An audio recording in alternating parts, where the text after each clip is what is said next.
mo yung value mismo ng function. Okay, class. So, for you to be able to understand well about the application of function in real life, so magbigay na po tayo ng example and let us apply the steps. As you observe on the board, we have an example. You are going to a computer shop to access your online education sa ACLC, syempre. How much amount are you going to pay from the number of hours you have used the computer? And that will be our situation. Situation is, nagdumang ka daa sa computer shop, ma-access ka kang OED mo. Ngunyan ang hapot dyan, pila daa ang kwartang babayadan mo. E po, based duman sa oras na ginugol mo sa computer shop. Yun po yung situation natin. So ngayon, how are we going to identify the independent and the dependent variable out from our example? So as you observe by looking at our example class, how much amount are you going to pay from the number of hours you have used the computer? Ang hinahanap dyan, yung amount ng pera. Diba? Yung amount ng babayaran mo based doon sa number of hours. So ngayon, sabi ko kanina sa inyo, di ba? Applying function in real life, palagi po nating hahanapin yung value ni y. Since ang hinahanap dyan, di ba? Yung number, yung amount ng pera na ibabayad mo sa computer shop, therefore, dependent variable,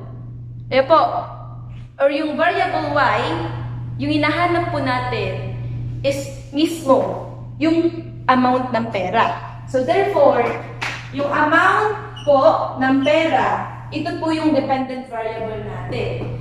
And siya po yung siya po yung hahanapin natin. Siya po yung nawawala. Diba? Siya po yung nawawala. Siya po yung value ni y. Habang yung independent variable natin, diba? Yung variable natin, o yung variable x, alin kaya dyan yung variable x?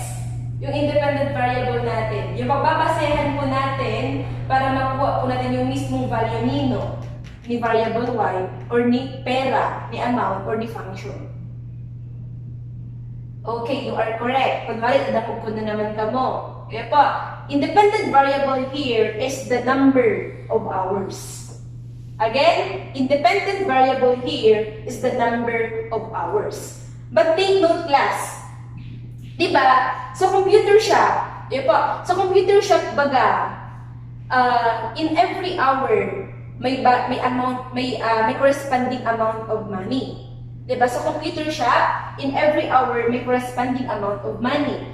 So, lagyan po natin ng amount ng pera, yung every oras na meron yung computer shop. So, let's say, you are going to a computer shop,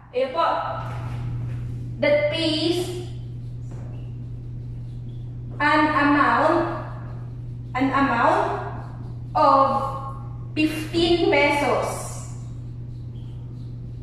15 pesos per hour. Ngunyan, ang hapot dyan, how much amount are you going to pay from the number of hours you have used the computer? Ulitin ko yung problem ha. You are going to a computer shop that pays an amount of 15 pesos per hour.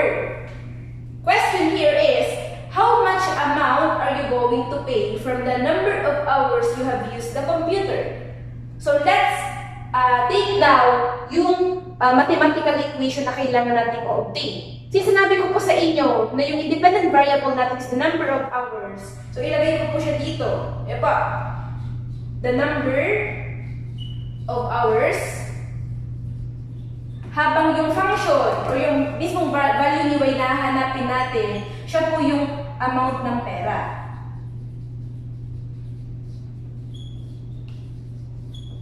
Amount of money.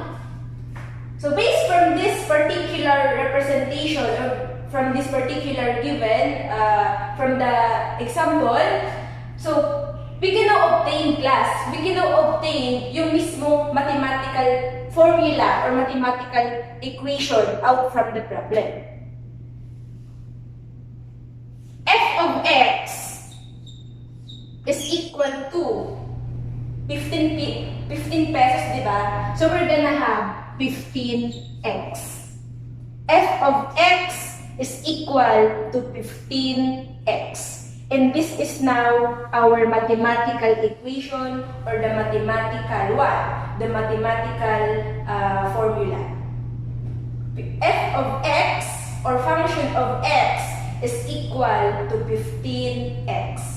And ito po yung representation, ayan po, na meron po yung problem natin. Ngunyan mahapot ka mo, Ma'am Tash, dahil pagka po na-obtain yung value po ni x or yung value po ni y, which is the f of x,